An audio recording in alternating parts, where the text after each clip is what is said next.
Good day to all students. आप सभी को दीपावली पर्व की हार्दिक शुभकामनाएं। आज की क्लास में जो टॉपिक मैं डिस्कस करने वाला हूं उस टॉपिक का नाम है स्पीसीज कंसेप्ट। हम बात करते हैं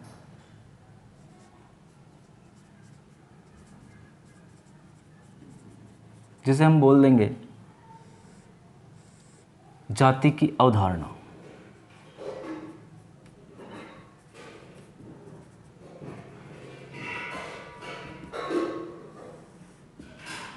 तो जाति की अवधारणाएं पढ़ने से पहले हम देखते हैं कि स्पीसीज या जाति शब्द किसने दिया था। बिल्कुल आप मेरे साथ साथ नोट्स बनाते हुए चलिए। जाति शब्द देने वाले थे आपके सबसे पहले जॉन रे, और स्पीसीज कंसेप्ट भी इन्होंने ही दिया था सबसे पहले।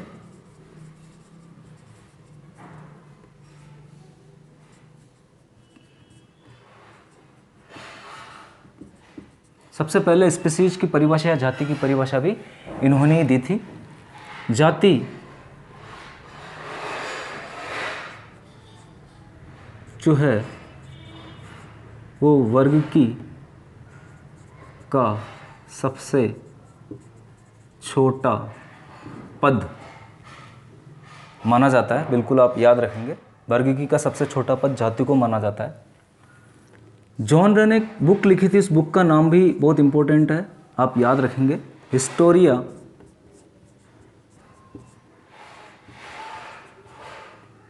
जनरलिस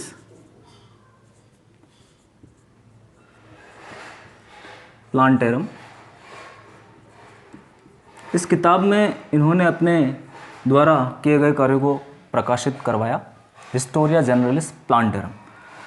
हिस्टोरिया एनिमलियम जो बुक थी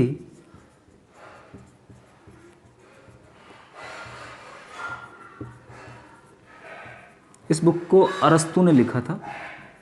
बिल्कुल आप ये भी याद रखेंगे, हिस्टोरिया एनिमलियम। आगे हम जाति की अवधारणाओं की बात करते हैं। सबसे पहली अवधारणा जो हमारे पास आएगी वो आएगी बायोलॉजिकल स्पीसीज कंसेप्ट या जाति की जैविक अवधारणा।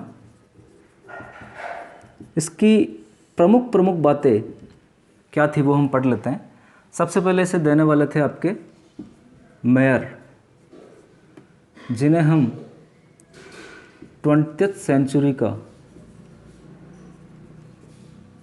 डार्विन भी बोलते हैं। मेयर 20th सेंचुरी का डार्विन, इन्होंने बायोलॉजिकल स्पीसीज कंसेप्ट दिया था। अब इन्होंने जाति को किस प्रकार से परिभाषित किया उसकी हम बात करते हैं। तो इन्होंने कहा कि ऐसे सजीव सदस्य जो आपस में प्रजनन करके अपने जैसी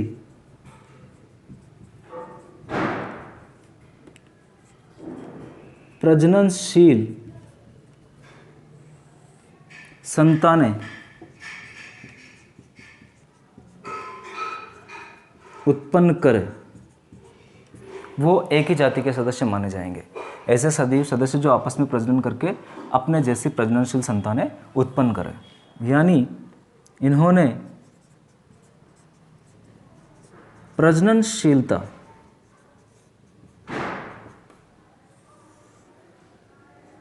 के गुण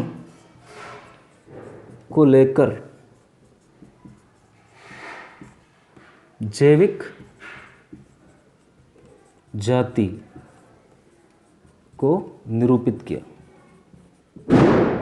बिल्कुल आप याद रखेंगे, इन्होंने प्रजननशीलता के गुण के आधार पर जैविक जाति को निरूपित किया। ये परिभाषा अपूर्ण थी क्योंकि ये केवल लैंगिक जनन करने वाले जीवों पर लागू होती है।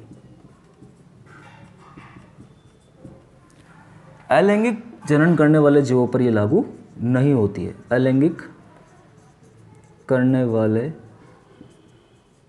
जीव भी मौजूद हैं, उन पर ये लागू नहीं होती है। जैसे जीवाणु, माइकोप्लाज्मा, ब्लू ग्रीन एल्गी, ये सभी अलैंगिक जनन करते हैं, इनके ऊपर ये परिभाषा लागू नहीं होती। तो बिल्कुल आप याद रखेंगे कि लैंगिक जनन करने वाले जीवों पर ये बायोलॉजिकल स्पीसीज कंसेप्ट लागू होता है, लेकिन अलैंगिक जनन करने वाले जीवों पर ये लागू नहीं होता है।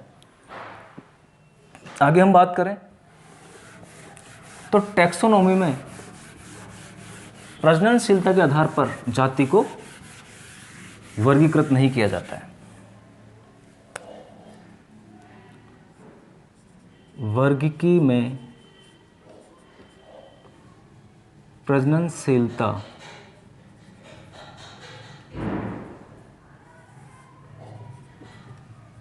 के गुणों को लेकर जाति को वर्गीकृत नहीं किया जाता है। यहाँ कुछ अन्य लक्षणों को लिया जाता है, जैसे आकारिकी लक्षणों को लिया जाता है। यानी टैक्सोनॉमी में मुख्य रूप से आकारिकी लक्षणों को लिया जाता है। उच्च पादपों की यदि हम बात करें तो उच्च पादपों का वर्गीकरण मुख्य रूप से पुष्पीय आकारिकी लक्षणों पर आधारित होता है।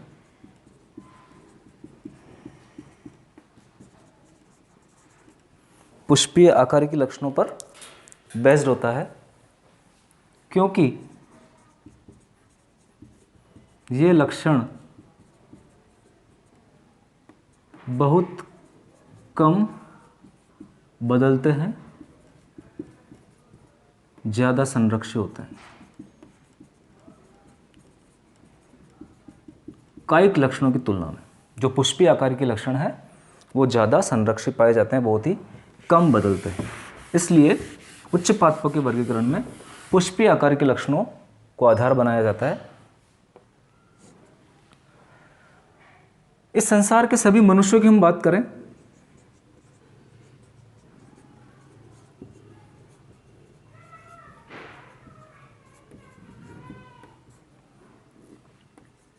आपस में प्रजनन कर सकते हैं, अतः ये एक ही जैविक जाति को निरूपित करेंगे। यदि आप लोगों से पूछ लिया जाए कि संसार के सभी मनुष्य कितनी जैविक जातियों को निरूपित करेंगे, तो एक ही जैविक जाति के सदस्य माने जाएंगे, क्योंकि आपस में सभी प्रजननशील है। लेकिन जब जाति को प्रजननशीलता के अलावा दूसरे लक्षणों से परिभाषित किया जा रहा है, या आकारिकी लक्षणों में जो समान जातियां हैं, आकारिकी में समान लेकिन आपस में प्रजननशील नहीं, ऐसी जातियां जो आकारिकी में तो समान हैं लेकिन आपस में प्रजननशील नहीं, उन्हें हम टैक्सोनॉमिक स्पीसीज या वर्गीकी जातियां कहेंगे, वर्गीकी जाति कहेंगे। इन्हें सिबलिंग स्पीसीज भी कहा जा सकता है, जो भी आप याद रखेंगे। ऐसी स्पीसीज जो आकार के लक्षणों में समान होती है लेकिन आपस में प्रजननशील नहीं होती है। उदाहरण इनके हो जाएंगे आपके गोभी, जिसमें हम गोभी की 3 वैरायटीज़ देखते हैं। सबसे पहली वैरायटी आपकी हो जाएगी कॉलीफ्लावर, जिसे हम फूल गोभी कहते हैं। दूसरी आपकी कैबेज हो जाएगी, जिसे हम पत्ता गोभी कहते हैं। और तीसरी आपकी नोल खोल हो जाएगी, जिसे हम घाट गोभी बोलते हैं। ये गोभी की 3 वैरायटीज़ है और एक ही टैक्सोनॉमिक स्पीसीज की सदस्य ये मानी जाएगी, ब्रेसिका ओलेरेसिया।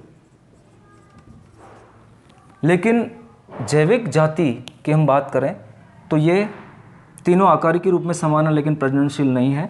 तो ये 3 अलग अलग जैविक जातियां मानी जाएगी।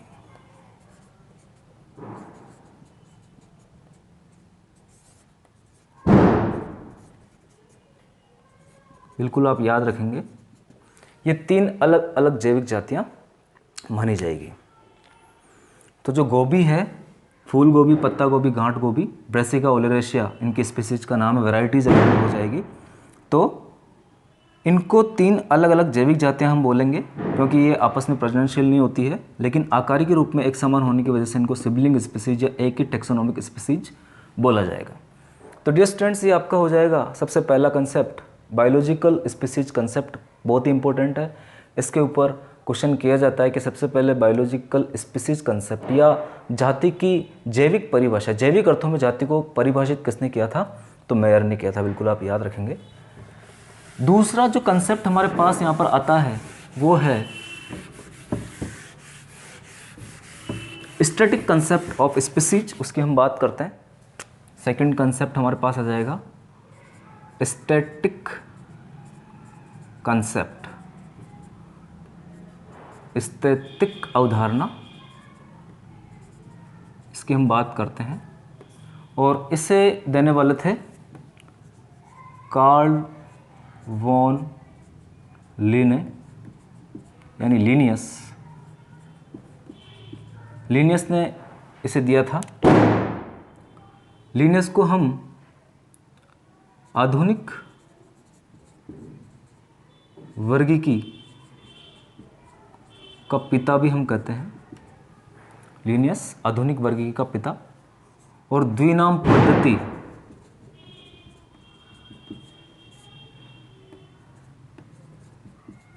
को प्रचलित करने वाले भी यही थे।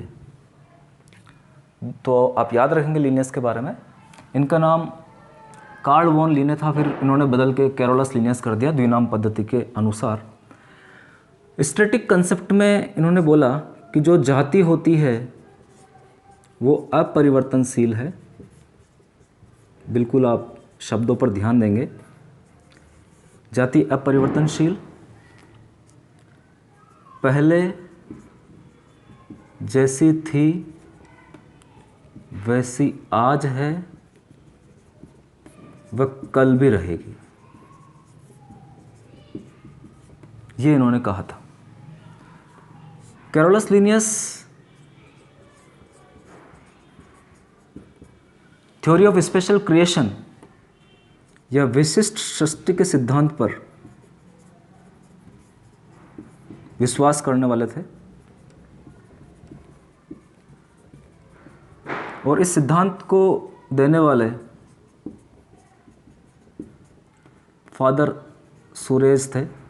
बिल्कुल आप याद रखेंगे, ये क्वेश्चन भी स्लेट के एग्जामिनेशन में पूछा गया है कि विशिष्ट सृष्टि का सिद्धांत किसने दिया था? तो फादर सुरेज ने दिया था।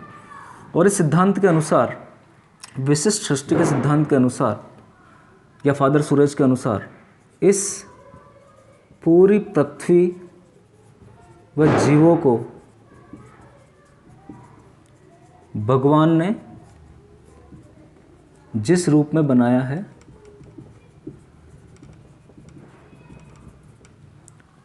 वैसे ही ये आज भी मौजूद है। यानी भगवान ने इस पूरी पृथ्वी और जीवों को बनाया है और जैसे बनाया था उसी रूप में वो आज भी मौजूद है। इस कंसेप्ट को लेमार्क ने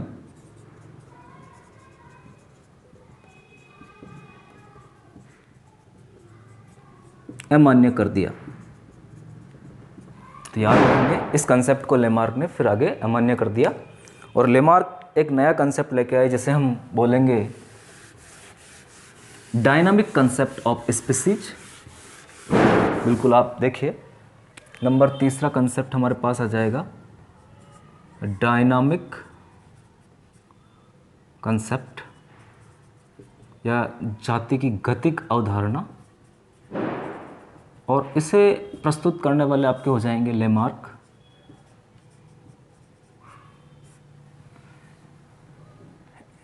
और लेमार्क ने बोला कि जाति जो है वो लगातार परिवर्तनशील है, एक पीढ़ी से दूसरी पीढ़ी में जाति बदलती रहती है, जिसे हम इवोल्यूशन या विकास कहते हैं, जिसे हम इवोल्यूशन या विकास कहते हैं। तो बिल्कुल आप याद रखेंगे, डायनामिक स्पीसीज कंसेप्ट जो है वो लेमार्क ने दिया था। आगे तीसरी अवधारणा हमारे पास आती है, चौथी अवधारणा हमारे पास आती है, नंबर 4, टाइपोलॉजिकल स्पीसीज कंसेप्ट। बिल्कुल आप इनके इंग्लिश नाम भी याद करेंगे, कभी कभी इंग्लिश नाम को ही हिंदी में लिखा हुआ दे दिया जाता है। प्ररूप विज्ञानी संकल्पना, और इसे देने वाले थे अरस्तु व प्लेटो। ये सबसे मान्य अवधारणा है, बिल्कुल आप याद रखेंगे। टाइपोलॉजिकल स्पीसीज कंसेप्ट सबसे मान्य अवधारणा मानी जाती है, और ये अवधारणा एक व्यक्ति विशेष के लक्षणों पर आधारित होती है, जाति के एक व्यक्ति विशेष के लक्षणों पर आधारित होती है। इस अवधारणा में हम देखते हैं कि जातियों में एक विशिष्ट लक्षण प्रारूप पाया जाता है।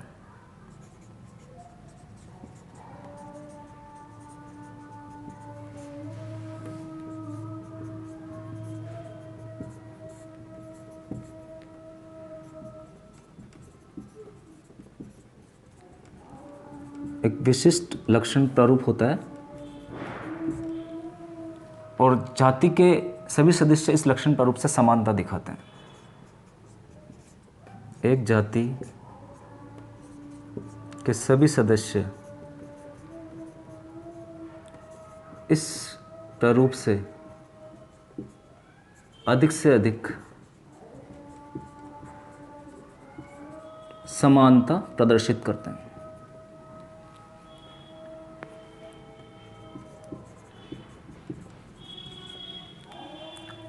अब ऐसी जातियां जिनमें केवल एक ही लक्षण प्रारूप पाया जाता है, उन्हें हम मोनोटाइपिक स्पीसीज कह देंगे।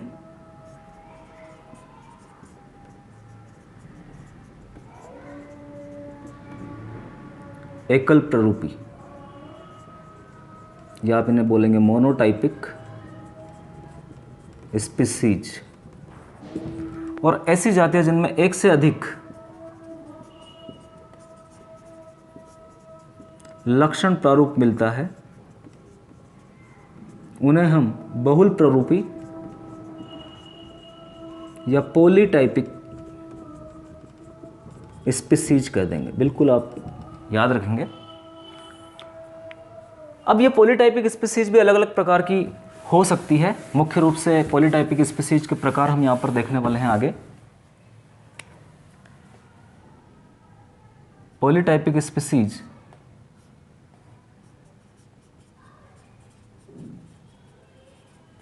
निम्न प्रकार की होती है। उसमें हम बात करते हैं सबसे पहले बायोटाइप की, बायोटाइप्स। बिल्कुल आप हिंदी नाम भी ये लिख लीजिए, बायोटाइप। अब ये बायोटाइप क्या होता है उसे आप ढंग से समझेंगे। बायोटाइप में देखिए, एक ही जाति के सदस्य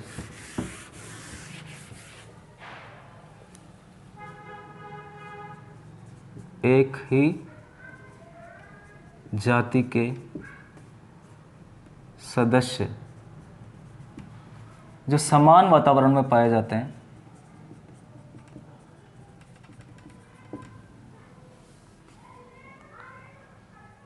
इनमें कुछ आनुवंशिक स्थायी विभिन्नताएं मिलती है।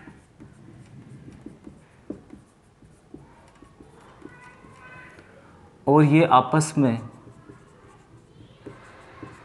प्रजननशील नहीं होते हैं। बिल्कुल याद रखेंगे, एक ही जाति के सदस्य जो समान वातावरण में पाए जाते हैं और इनमें आनुवंशिक स्थायी विभिन्नताएं मिलती है, आनुवंशिक स्थायी विभिन्नताएं मिलेगी और ये आपस में प्रजननशील नहीं होते हैं, बायोटाइप कहे जाएंगे। एग्जाम्पल हो जाएगा आपका गोभी की वैरायटीज।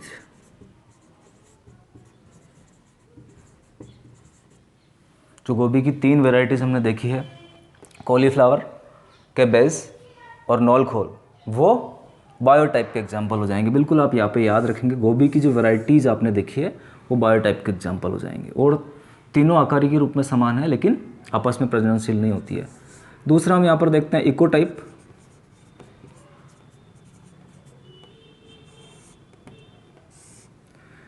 फिर से एक ही जाति के सदस्य जो अलग अलग वातावरण में मिलते हैं। बिल्कुल आप याद रखेंगे, अलग अलग वातावरण में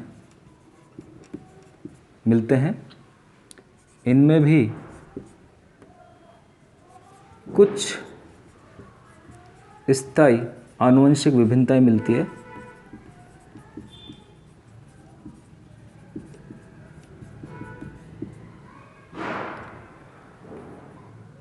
ये आपस में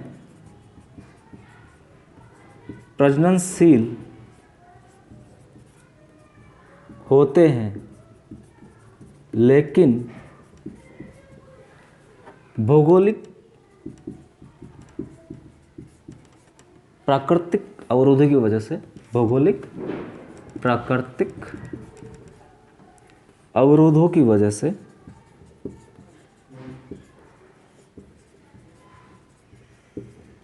जनन नहीं कर पाते। एग्जाम्पल, क्रो स्पीसीज, जैसे हम कॉर्वस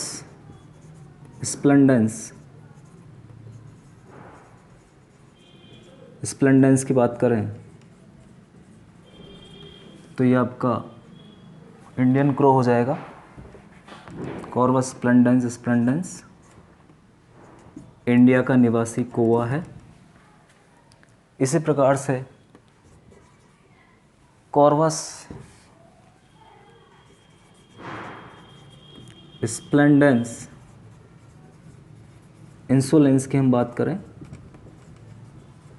म्यांमार, बर्मा या म्यांमार का कौवा। और कॉर्वस स्प्लेंडेंस प्रोटिगेटस की हम बात करें तो ये आपका श्रीलंका का कौवा हो जाएगा। बिल्कुल आप याद रखेंगे, Corvus splendens, Corvus splendens insolence, Corvus splendens प्रोटिगेटस। ये तीनों क्रो स्पीसीज इकोटाइप के एग्जाम्पल हो जाएगी। भौगोलिक अवरोधों या प्राकृतिक अवरोधों की वजह से ये प्रजननशील नहीं होती है, जबकि ये प्रजनन कर सकती है। और लास्ट प्रकार हम देखते हैं इकेट्स या इकोफिन के नाम से।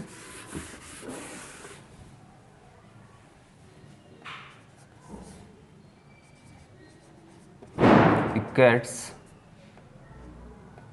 या इन्हें हम इकोफिन्स भी कहते हैं। बिल्कुल आप हिंदी में लिख लीजिए, इकोफिन्स।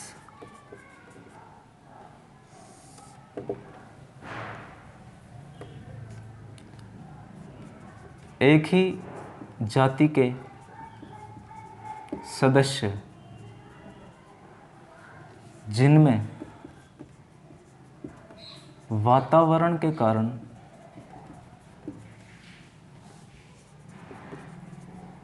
कुछ नॉन जेनेटिक या आनुवंशिक, नॉन जेनेटिक आनुवंशिक यानी एक पीढ़ी से दूसरी पीढ़ी में नहीं जाएगी, ये अस्थायी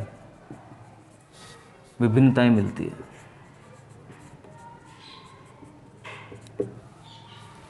एग्जाम्पल आपका हो जाएगा मनी प्लांट,